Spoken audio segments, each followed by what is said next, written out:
wacan oo wanaagsan dhegaystayaal guud ahaan meel walba oo aad joogtaan oo aad naga dhegaysanaysaan kuna soo dhowaada mar kale iyo taxanaha murtida iyo mahmaahyada Soomaaliyeed.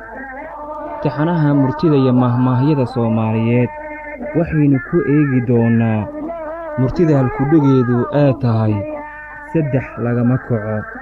saddex waxyaabood oo aan soo sheegi doono lagama kaco. saddexdan waxyaabood kolkii la leeyahay lagama kaco waxaa loola jeedaa qandhadooda, xanuunkooda lagama kaco. saddexdan waxyaabood waxay kala yihiin faal culimo lagama kaco, faruuryo mas lagama kaco, iyo fadhi qumanyo lagama kaco.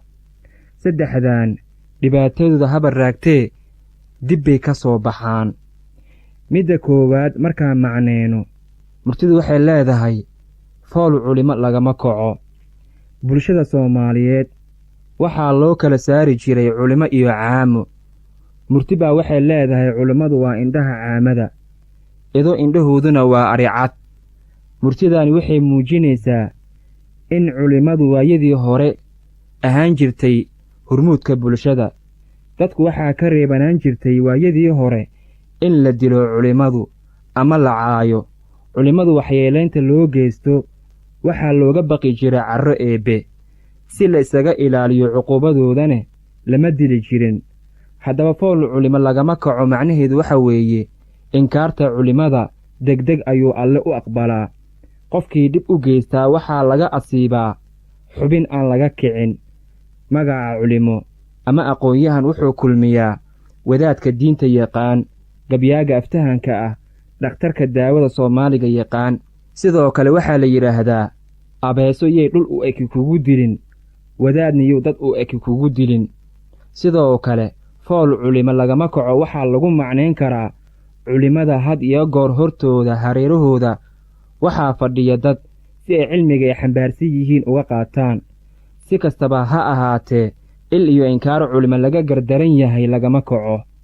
murtida midda labaad waxay leedahay faruuryo mas lagama kaco. faruuryo mas lagama kaco waxaa loola jeedaa murtidan waxay u taagan tahay waa abeesada, ama mas ha la yidhaahdo ama abeeso ha la yidhaahdo. xalaqa xamaaratada ka tirsan waana halaq si weyn looga boqo, sababtuna waa sunta ee halista ay jidhkeeda ku abuuran. abeesadu waxay leedahay qaniyo xanuun badan oo lala cabaado. dadka yaqaanaa abeesada iyo waxyeeladeeda sida ay sheegeen waa suurtagal in qaniyada abeesada laga kaco, balse sunta ay oogada ku reebto fudeed kagama baxdo. eelka iyo lahanka abeesadu ay leedahay dib buu ka soo baxaa, oo waa tan ay tidhi 6 jir qofkii aan ku qaniinaa 60 jir buu u dhintaa.